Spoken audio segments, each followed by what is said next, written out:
E se a gente tentar lutar como uma garota? Hoje eu tô com uma convidada e uma amiga incrível aqui comigo pra discutir um pouquinho sobre tentar lutar como uma garota ou como uma pessoa incrível como você é. Essa é a Vicky Rolim. Ela vai se apresentar em breve e antes de vocês saberem dela e de tudo que a gente vai falar aqui, não esqueçam de curtir, compartilhar e comentar nas redes sociais, @e se a gente tentar no Instagram, no Spotify, no YouTube e no TikTok. Eu fico pensando porque eu esqueço de todas as redes que a gente tá.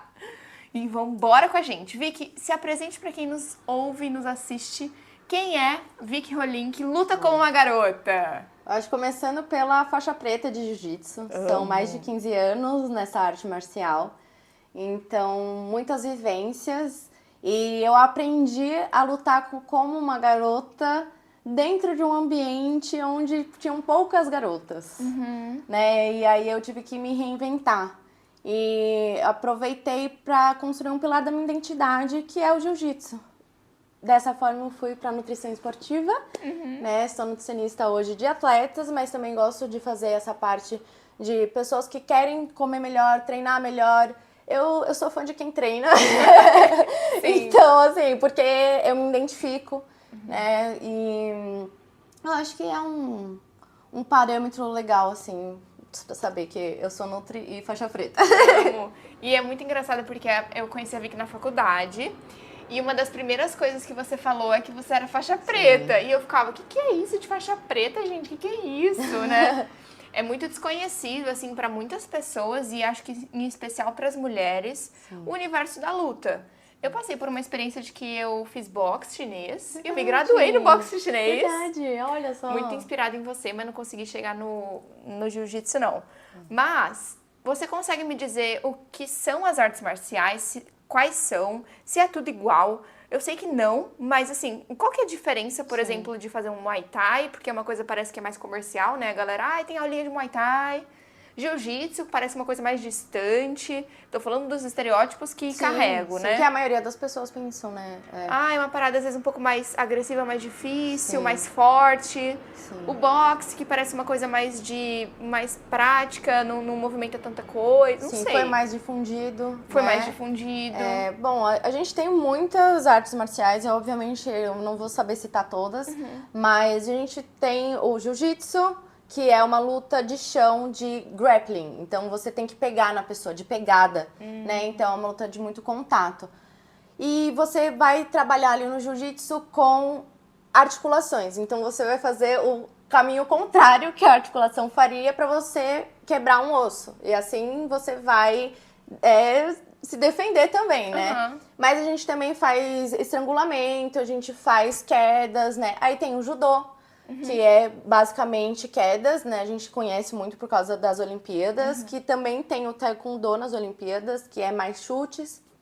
E a gente vai pro Krav Maga, que tem ali muito forte a defesa pessoal, né? Vem ali de Israel, então tem várias vertentes também, que é bastante impacto também, tem soco, tem um pouco de grappling, mas é diferente.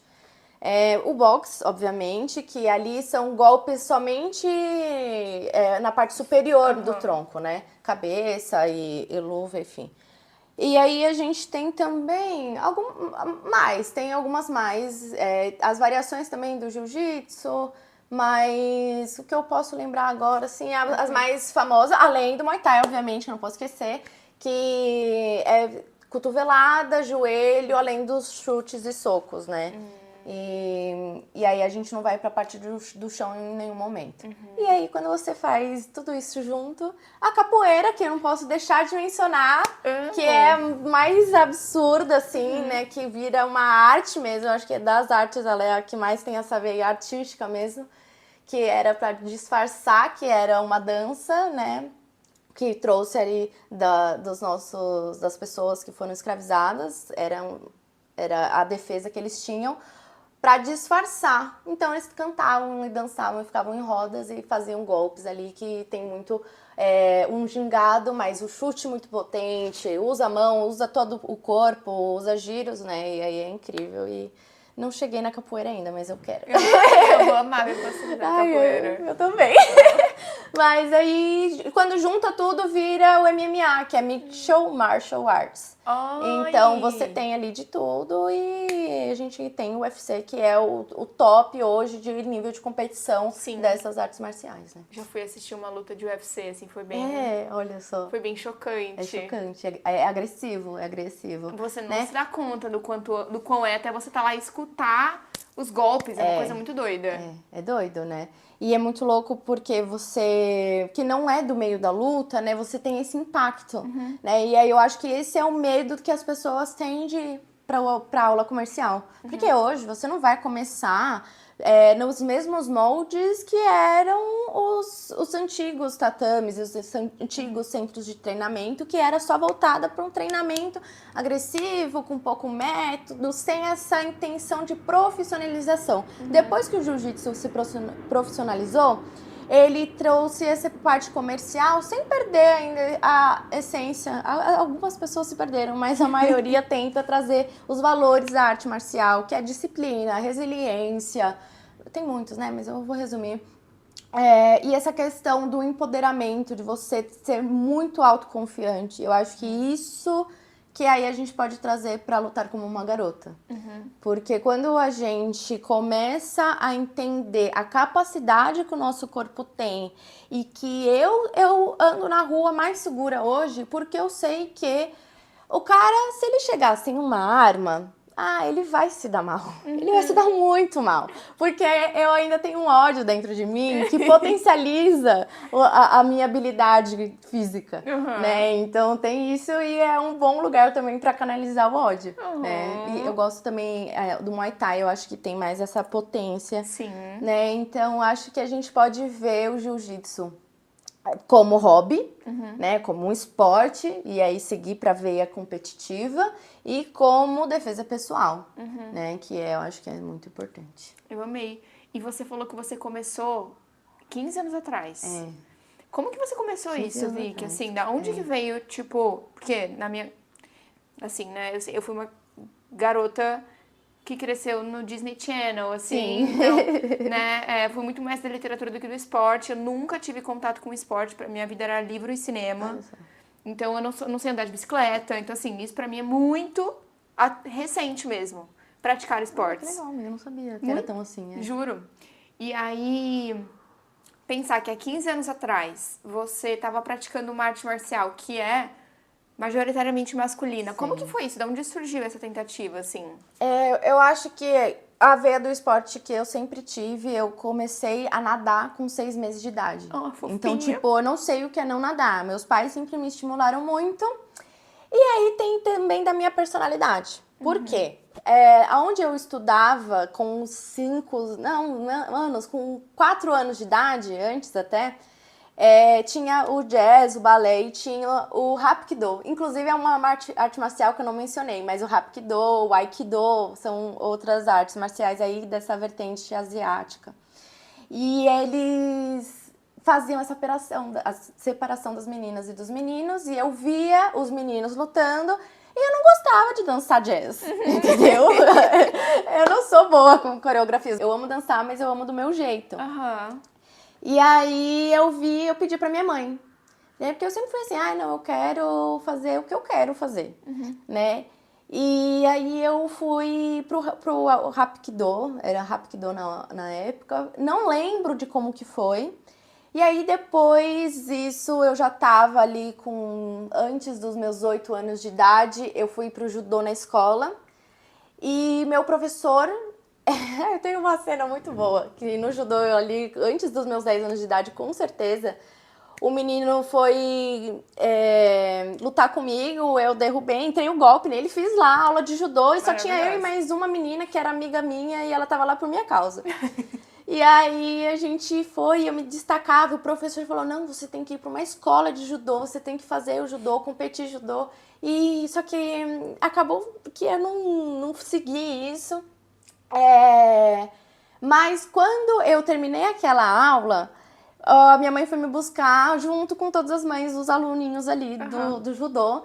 E o menino virou pra mãe dele e falou assim, mãe, aquela menina que me bateu. E aí, tipo, Fiquei tipo, mano, né? Eu tava treinando, eu não tinha essa percepção de bater. Só que na escola começaram a fazer muito bullying comigo. Não acredito. E depois, assim, nada a ver com o judô, mas eu já tinha essa base, né? Eu era mais combativa, não era de ficar quieta, eu sempre fui muito extrovertida. E aí, os meninos estavam fazendo bullying, e era ótimo, porque o bullying deles era me chamar de Vicky Toro. E aí eu ia e batia mais neles, e aí quanto mais eu batia neles, mais eles se divertiam e assim, cheguei a machucar pessoas, assim, aí levou pra diretora e tal, aí parou a zoeira. Mas era isso, era de mim. E aí eu fui por cheerleading, eu fui ser líder de torcida, Não sabia. com 12 anos de idade, sainha, e me ajudou uma flexibilidade absurda, que aí com 14 anos, 12 anos na realidade, eu fui pro Muay Thai com uma prima minha.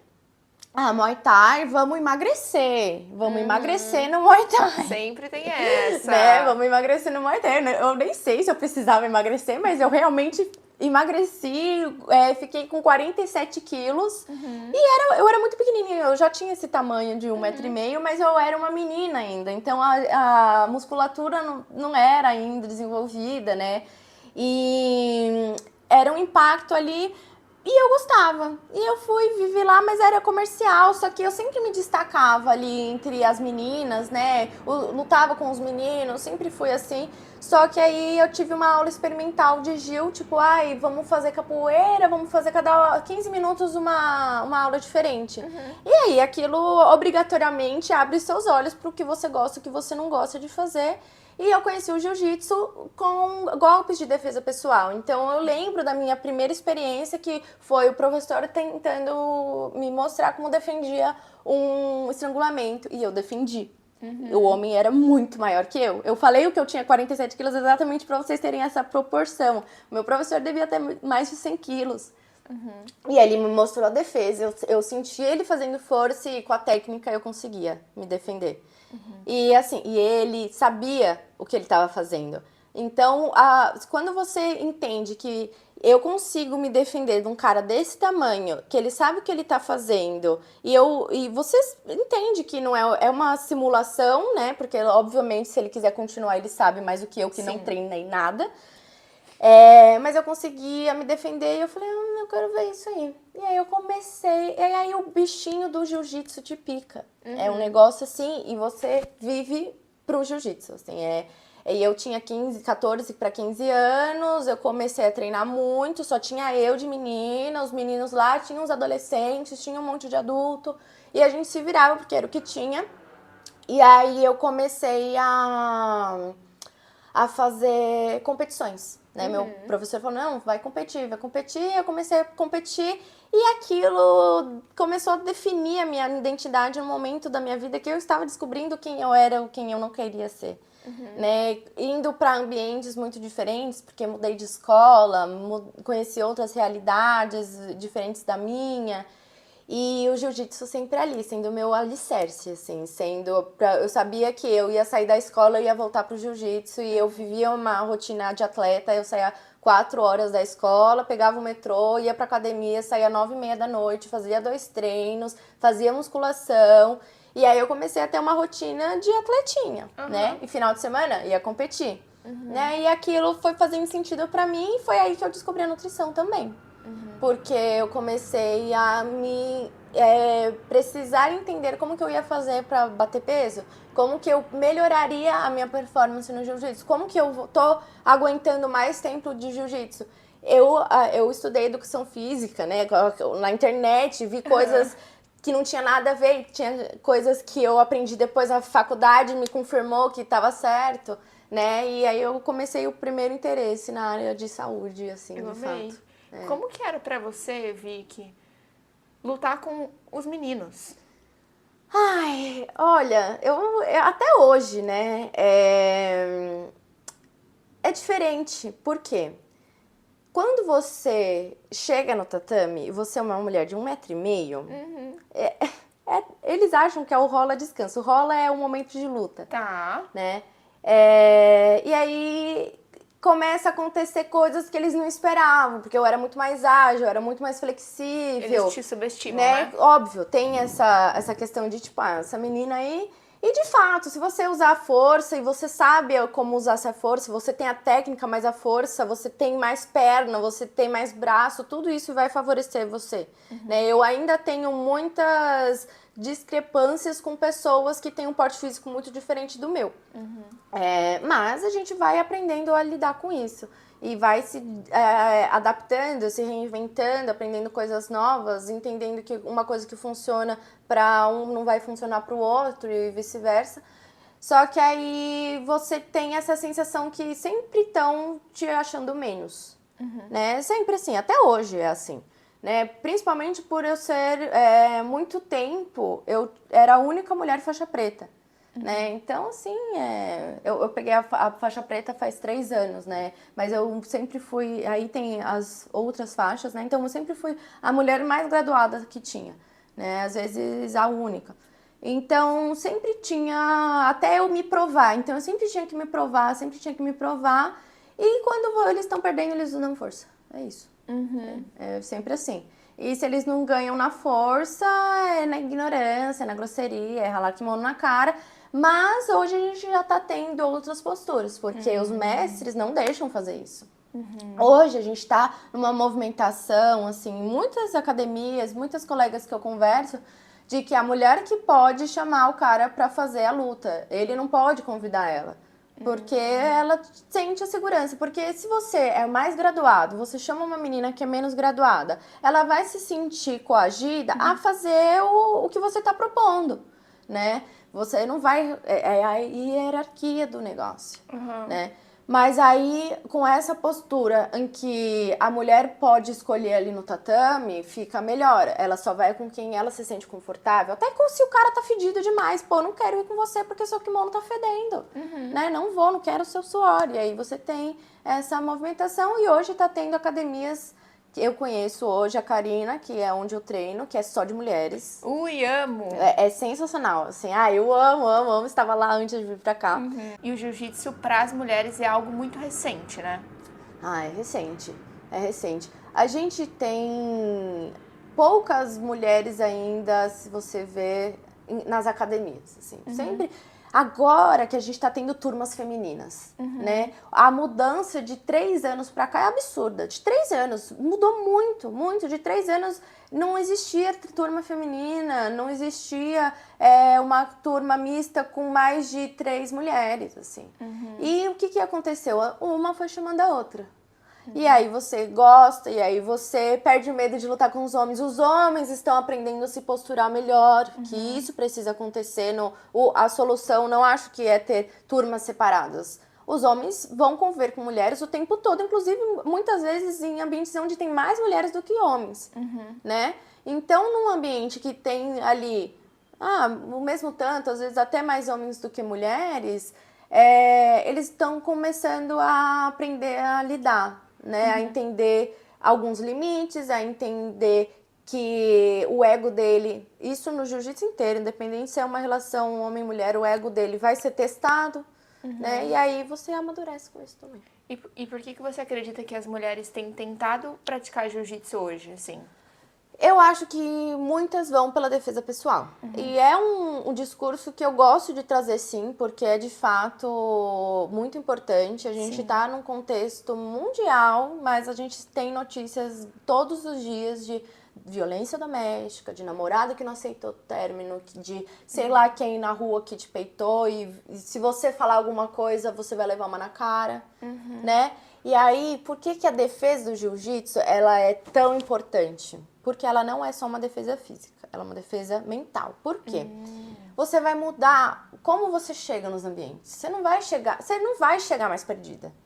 A gente sabe, tipo, eu conheço amigas que elas chegam mais leves nos lugares, elas chegam com uma postura diferente. E isso, quem quer a maldade, ela tá olhando. Né? O jiu-jitsu te dá uma malícia diferente. Né? Então você tem uma postura diferente, você olha o contexto, você olha perigos, você vê a saída, você vê gente que está se portando esquisito, você observa melhor. e você consegue identificar posturas estranhas. Porque é uma autoconfiança que você tem de que eu consigo me resguardar, eu consigo fazer a minha autossegurança, né? É óbvio que tem os limites, mas até para você ficar calmo em um momento de pressão. O jiu-jitsu tem situações que a pessoa tá assim tirando o seu ar literalmente, né? Te estrangulando. E não adianta você se desesperar, você vai ter que entender aquele momento de pressão, de absoluto pavor que você não quer. O seu corpo começa a reagir, mas você consegue controlar a sua mente, controlar seu corpo e ter uma postura mais proporcional ou correta, ou pensar mais rápido, né? Então ele muda também essa questão do mental. E também a questão de entender a capacidade do seu corpo, conhecer técnicas, é muita técnica. Você vai conseguir, se você é uma mulher que treina jiu-jitsu, eu treino jiu-jitsu há pelo menos 1 ano, você vai aprender muitas técnicas. Lá no jiu-jitsu, você ainda vai ser um iniciante, mas em comparação a um homem que não treina, não tem técnica, não sabe. O homem, desculpa, os homens acham que eles sabem dar um soco, eles não sabem dar um soco. Não sabe. Entendeu? Aí a galera acha, não, porque brigava muito na escola. Você sabe algumas coisas que você tenta, mas você não sabe técnica de luta. É diferente, né? É muito diferente. E aí você vai ser capaz de se defender, de usar técnicas e inclusive de saber como fugir daquilo, né? Porque a intenção não é você de ser combativo o tempo todo, é saber se afastar do problema. Saber, não é uma luta que você vai lá, pô, vou ter que dar soco, cotovelada até o cara apagar, né? Não, você vai usar outra técnica que o cara não vai conseguir sair, aí ele vai apagar. E aí você vai conseguir se desvencilhar daquela situação, seja ela qual for. E eu fico pensando muito, né, porque você trouxe uma coisa de como o jiu-jitsu ele é funcional, assim como outras, mas a gente vai focar aqui no Gil, porque é que você pratica, né?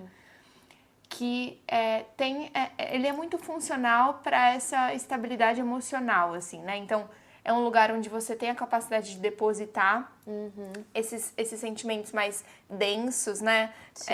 Mais pesados, essa raiva, às vezes uma frustração. Então, isso se extravasa na prática, né? Ao mesmo tempo que é uma prática onde a gente envolve contato físico e que às vezes pode até ressaltar esses sentimentos também, né? Então, eu tenho uma visão muito de uma linha tênue entre o quanto... como é que você vê, na verdade, essa linha tênue entre do que pode ser algo que é muito positivo ou do que pode ser algo que reforça para a pessoa uma certa agressividade, por exemplo? Sim. Quando você canaliza essa sua agressividade de uma forma correta, né? Que é, por exemplo, no jiu-jitsu eu vou ter lá os momentos de técnica, que você só vai estudar a posição, o que você tem que fazer, você faz ajustes, e tem os momentos de luta, que são os rolas. E aí no rola o que for, o que vai ser ali. Você pode entrar com mais agitação, você pode entrar mais calmo, né? Isso você comunica também com o seu amigo, tipo, hoje, sei lá, hoje eu tava com cólica, eu não tava tão bem. Mas aí eu fui indo, fui acelerando, ela vai acelerando também, né? Você vai sentindo o seu colega. Pelo fato de ser uma luta de muito contato, você tem muita proximidade com as pessoas. A gente fica em posições que eu nunca fiquei com você e assim, eu amo você e só que assim, as pessoas estão ali montadas em mim e eu tenho que sair de lá. Então, quando você tem esse tipo de proximidade com seus colegas de treino, né? Ou são praticantes de jiu-jitsu, você está indo lá visitar uma academia, a gente sabe a postura da pessoa. E quando a pessoa vem com uma maldade que você sabe que ela pode demonstrar isso também em golpes que... uma coisa é você abraçar a cabeça e pressionar o ombro pra fazer alguma coisa ali. Outra coisa é você ralar a cara no tatame, fazer golpe. Você sente a maldade, você sabe a grosseria, é diferente. E também a postura da pessoa. Então, e aí que cabe também o mestre, a professora ou o professor ver a situação e, amiguinho, você tá se passando? Vamos lá, vamos tomar uma água, vamos respirar, o que tá acontecendo? Por quê? O papel do professor, o papel da professora dentro do tatame, do líder, é você fazer esse acolhimento também. né? Isso para todos os mais graduados. Eles têm esse papel. O mais graduado, ele não só é o que mais tem técnica, é o mais... Nossa, ele é o zica do tatame. Não, ele tá só com muito tempo lá vivendo aquilo. Entendeu? Ele já viu muita coisa. E ele sabe... ou às vezes não sabe também lidar com as pessoas dentro do tatame, né? Então, acho que tem isso. Tem gente que... tem várias situações de pessoas aleatórias que chegam no tatame e falam, não, eu quero ver se você vai conseguir me bater, que não sei o quê. Teve situações, e não ouvi só um caso de caras bêbados indo lá enfrentar pra provar a sua masculinidade e acaba com polícia e apagado no tatame. Né? Então, Não assim, creio. coisas terríveis. Então, quando a gente entende que a pessoa tá indo ali mais pro ego ferido do que pela agressividade que exige o treino, é muito nítido, é muito nítido. Você não tem dúvidas, assim, né? E aí você vai corrigir ou você vai levar pro seu mestre pra ele fazer alguma coisa, né? E geralmente essas pessoas não duram. Ou elas mudam completamente, ou elas não ficam no ambiente de tatame. Elas não ficam no dojo, assim. Seja em qual luta for. Né? Só se você estiver num ambiente muito tóxico. Aí o ambiente vai se criando e aí nenhuma pessoa boa fica lá. Aí a rotatividade aumenta. Senão, é uma família. Uma família. Eu imagino. E o que fez você continuar tentando por tanto tempo? Porque eu tenho certeza que, assim, não é que você errou um golpe, não é que você não conseguiu aplicar a técnica uma vez. Deve ter sido, tipo, diversas vezes. Não, hoje mesmo eu tava aprendendo alguma coisa, entendeu? Então, o jiu-jitsu, ele é um infinito de possibilidades. Eu acho que isso também que faz a gente querer ficar... Eu sou curiosa, eu tenho essa ânsia, eu não sei o que seria da minha vida sem o jiu-jitsu, né? Então, eu acho que isso acontece com vários esportes, não é porque é o jiu-jitsu, mas... até pelas lesões foi pior do que as não acertos, os campeonatos que eu não ganhei, as lutas que eu perdi, né? Que todo dia a gente perde lá no tatame. Sim. Assim, alguém vai fazer alguma coisa com você, porque tem pontuações, não tem só finalizações, né? Então, alguma coisa ali, mesmo que, nossa, hoje a pessoa não me finalizou. É algo a se comemorar, porque você tá conseguindo se defender melhor, ou você não tá vacilando tanto pra pessoa conquistar aquela posição, né? Então, tem uma dinâmica ali. E como eu acho que eu sempre tirei a minha força do tatame, eu sempre entendi que eu sou muito... eu sou muito foda porque eu faço isso. Eu tenho essa percepção. Eu falei hoje essa frase pra minha namorada. A minha Vicky de 8 anos, ela ia me olhar hoje e ia falar, nossa, que foda, eu não acredito que você é tudo isso que você é e eu tô longe de ser o que eu quero ser. Tô longe, e tanto no jiu-jitsu, gente, quando eu peguei a faixa preta, eu fiquei tipo, meu Deus, não era nada o que eu imaginei, não tem nada a ver isso ensina muita gente, é um mix de frustração com conquista, porque quando eu fui pegar a faixa preta, que era uma das coisas que era um sonho, assim, chegar na faixa preta. Eu tinha pouquíssimas referências de mulheres faixa pretas. Eu nunca tinha treinado com mulheres faixa pretas até eu virar faixa preta, né? Que aí começou esse movimento do jiu-jitsu de mulheres treinarem mais juntas, irem para se deslocarem e treinarem mais juntas mesmo. E aí eu me lesionei, eu quebrei o braço e cheguei da pior forma possível na minha faixa preta. Né? Então, o meu maior sonho, que era a coisa que eu mais estava fazendo por mais tempo da minha vida, eu não lembro nem muito da minha vida antes do jiu-jitsu, cheguei lá e eu tava na minha pior parte da minha vida, assim, tava péssimo. E eu continuei mesmo com dor, eu fui a físio, foi um inferno, foi tudo muito difícil, me abalou muito emocionalmente, mas o que sempre me ajudou a me equilibrar emocionalmente era o jiu-jitsu. Porque o tempo todo você tá evoluindo. Porque tem muitos dias ruins. Mas tem muitos dias... Nossa, hoje eu tava com cólica. E aí eu fiz um negócio lá e eu falei, caraca, mano, tô boa. E aí, logo depois, a menina pegou meu braço 3 vezes. Eu falei, não é possível. Acho que eu não tô muito, não. Né? Então, assim, é um negócio que ao tempo todo é muito... é muito igual à vida, né? É muito a vida, o jiu-jitsu me ensinou a ser uma adulta, né? Uma adulta de verdade, não um fake adulto, né? Que a gente vê muito por aí. Mas eu acho que ainda tenho muito ainda para ser De vida adulta, adulta. Aham. né? Mas me ajudou a ser adulta, me ajudou a maturidade, me ajudou a chegar hoje num processo de expansão que eu estou, né? Que eu tô com quase 30 anos e nossa, eu não poderia estar melhor. Eu acho que eu só melhoro e eu só melhoro no jiu-jitsu, eu só melhoro na vida e no jiu-jitsu eu só melhoro, mas teve tempos que eu tava lá embaixo, mas depois quando eu subi, aí depois eu desci pior ainda. Mas eu acho que eu nunca desci tão baixo quanto o mais baixo que eu já tive. Eu acho que tem isso. Eu desço baixo, mas eu nunca desço tão baixo. Eu acho que também eu me tiro das situações mais rápido. Vai Acho que tem desenvolvendo isso. muito resiliência, né? Muito, com muito. esse esporte, assim, É. por tudo que você tá falando. E eu acho que isso é uma coisa tão, tão importante de tudo que você tá trazendo. E mais do que isso, assim, quando você falou sobre olhar pra Vicky de 8 anos e falar, olha só, essa é a Vicky, né? Prazer, essa é a Sim. Vicky de 30 quase, e essa é a Sim. Vicky de 8.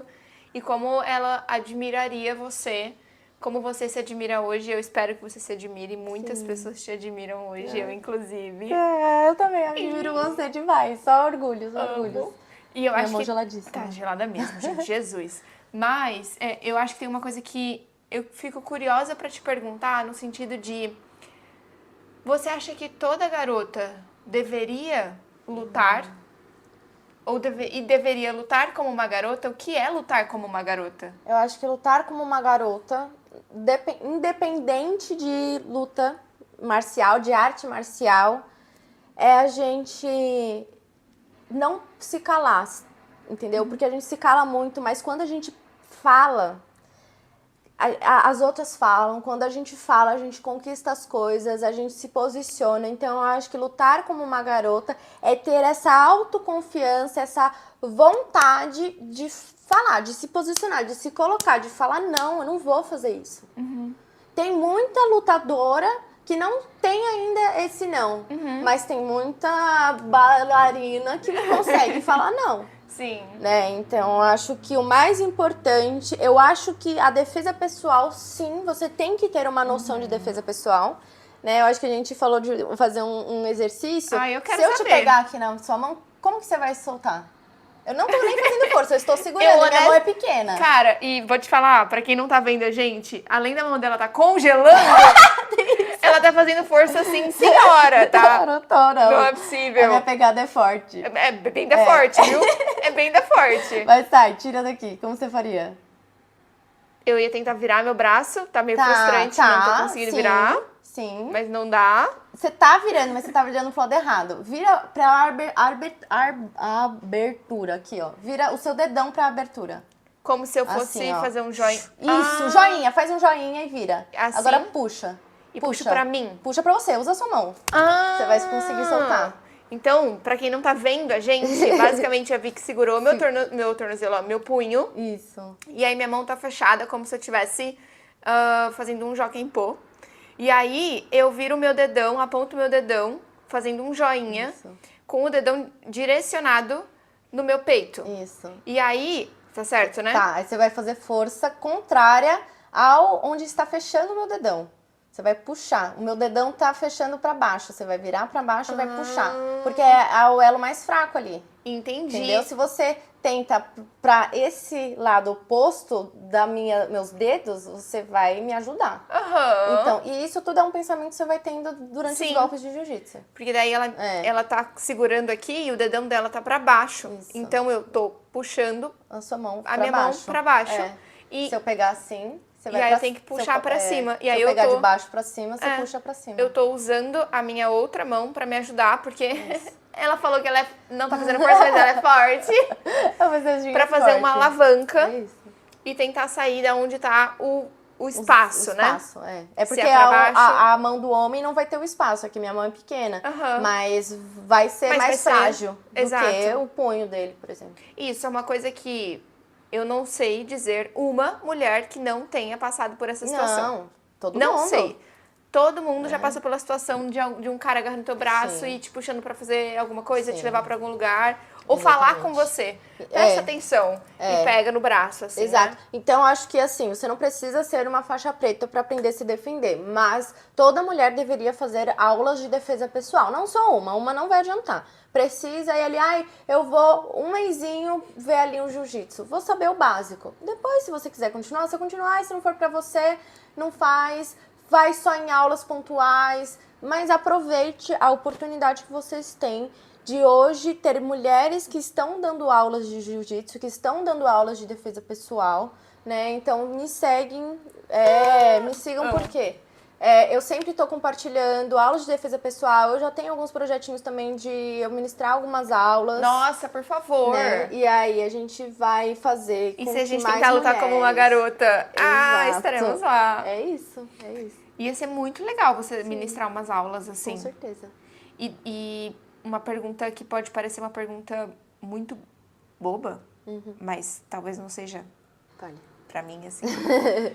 Mas tem como, por exemplo, a pessoa, ela lutar, e ela luta super bem ali no tatame e tudo mais. E aí ela, ou né, nas aulas, enfim, e ela se depara com alguma situação na rua, e aí ela não consegue aplicar. Você já viu isso, assim, acontecendo? Porque eu tenho um pouco dessa sensação, às vezes. Sim, eu acho que... Da segurança tá tão dentro do espaço, e aí quando a pessoa tá fora, que é a mesma coisa de alguém que vai cantar. Canta super bem numa aula de canto, e aí vai cantar em público, a pessoa trava. Sim, eu entendo. Eu acho que... Eu não conheço uma história assim. Eu só conheço histórias, mas é a minha bolha também, né? Eu só conheço histórias de lutadores que quando se colocaram em alguma situação de contato físico e de risco, conseguiram se desvencilhar, né? Mas eu, inclusive, passei por isso na rua, né? Saí ilesa e a pessoa não tanto. Então, algumas vezes. Mas o que acontece? Começa a ficar quase que instintivo. O seu corpo se mexe de forma diferente. A memória muscular, ela vai fazer com que um simples agarrão não ser... Você não vai ficar pensando assim, não, mas eu vou ter que virar meu punho pro lado do polegar. Não, você só vai entender como... Você vai ter uma consciência corporal muito diferente. Né? Então, pelo fato de você mudar essa forma com que você percebe o seu corpo, você vai chegar numa situação ruim, vai conseguir se desvencilhar. Né? É óbvio que em situações de pressão psicológica, talvez você não fique pronto para fazer o que você deveria fazer. E aí é uma questão ali de trabalhar também o que está acontecendo no momento. Mas, de todo modo, não conheço histórias assim, mas eu conheço histórias de que mulheres de lutadores, né, e lutadoras que sofreram agressão física. Né? Então, ela tem capacidade... Pra poder... Muita capacidade, assim, né? Não vou mencionar nomes, mas a pessoa, ela é grande, tem muitos títulos.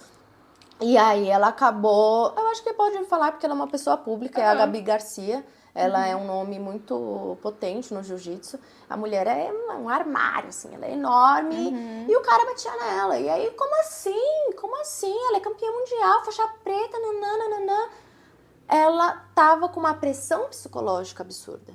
Ela não sabia se defender, comportamento, não atitude, não ferramenta. Ela tinha as ferramentas, mas estava fechada, porque quem abre a ferramenta é a nossa cabeça, né? Então, são situações muito mais violência psíquica do que física, né? Sim. Nossa, eu ficaria o dia inteiro aqui com você. Também. Ai, juro, não. Tem gente que brinca comigo e fala assim, você fala isso em todo episódio, mas se vocês estivessem aqui Não, a gente comigo, ficaria, vocês sim. iam entender o que eu tô falando. Porque é isso, assim, é tão gostoso de você entender e ouvir, na verdade, a pessoa, explicar sobre a tentativa dela, porque não é só sobre, vamos lá tentar fazer uma aula de jiu-jitsu, né? É tudo o que isso envolve. É como você construi a sua personalidade, é como isso desenvolve habilidades interpessoais, Sim. como isso desenvolve e, na verdade, consolida a sua autoestima. E eu acho que isso é uma coisa muito potente para as mulheres, ainda mais para as meninas mais novas, Então eu sou muito fã das meninas mais novas que se engajam nas artes marciais, todas, quaisquer que elas sejam, né? E principalmente de ver que a gente precisa discutir sobre isso e trazer isso para as mulheres como algo... Não, gata, vai lá, vai fazer É uma assim. alternativa, É uma pra alternativa. vocês, o espaço é de Exato. vocês, não é mais um espaço só pra homens, né? E antes era só pra homens porque o poder estava na mão dos homens, não porque o corpo deles funcionam pra isso e o nosso não. É diferente, é questão realmente de quem que tava mandando. Agora a gente começou a se infiltrar e tá cada vez mais no topo, entendeu? Amo! É disso que a gente gosta. É isso. Amo, amo, amo. E pra finalizar o nosso episódio, vou com o meu bate-bola. Tá, ai meu Deus. O bate-bola, pera que eu vou pegar a minha colinha do bate-bola. O bate-bola é o seguinte, são perguntinhas, são clichês porque elas acontecem em todo episódio, mas tudo bem. Mas são perguntinhas que eu quero que você responda com a primeira coisa que vier na sua cabeça. Tá, eu não pensei Ótimo, nisso. Tá. maravilha. Um medo que valeu a pena. Ai, me assumi. Me assumi como uma mulher lésbica. Sim, nossa, muito. Muito. Muito. Valeu Maravilhosa. muito a pena e foi muito um medo. Eu sei. Um não importante na sua vida. Que você deu, que você recebeu. Eu acho que sei lá, tipo, eu acho que todo dia a vida dá um não pra gente. Mas eu acho que o não eu acho que quando eu entendi que meus pais não eram seres imaculados e todos poderosos, que eles eram humanos. Eu acho que isso foi um não, porque, tipo, eles são humanos, eles vão errar, eles vão acertar, e eles estão vivendo a vida pela primeira vez, igual você tá vivendo pela primeira vez. Então, eu acho que quando eu tirei os meus pais dessas figuras de heróis e entendi como eles são pessoas e eles têm as qualidades e têm seus defeitos. Isso foi muito louco, porque isso mudou que eu posso ter os meus defeitos e as minhas qualidades. Eu só posso ser o que eu sou se eu for autêntica. E é isso, eu acho que esse não da minha vida, né, me colocou em outra perspectiva. Eu amei. Sim. Um sim que mudou tudo. Puta, a USP. Nossa, aquele sim foi muito gostoso. Foi a USP e a Unicamp, foi uma né, a USP que eu precisava mais saber, assim, esses dois.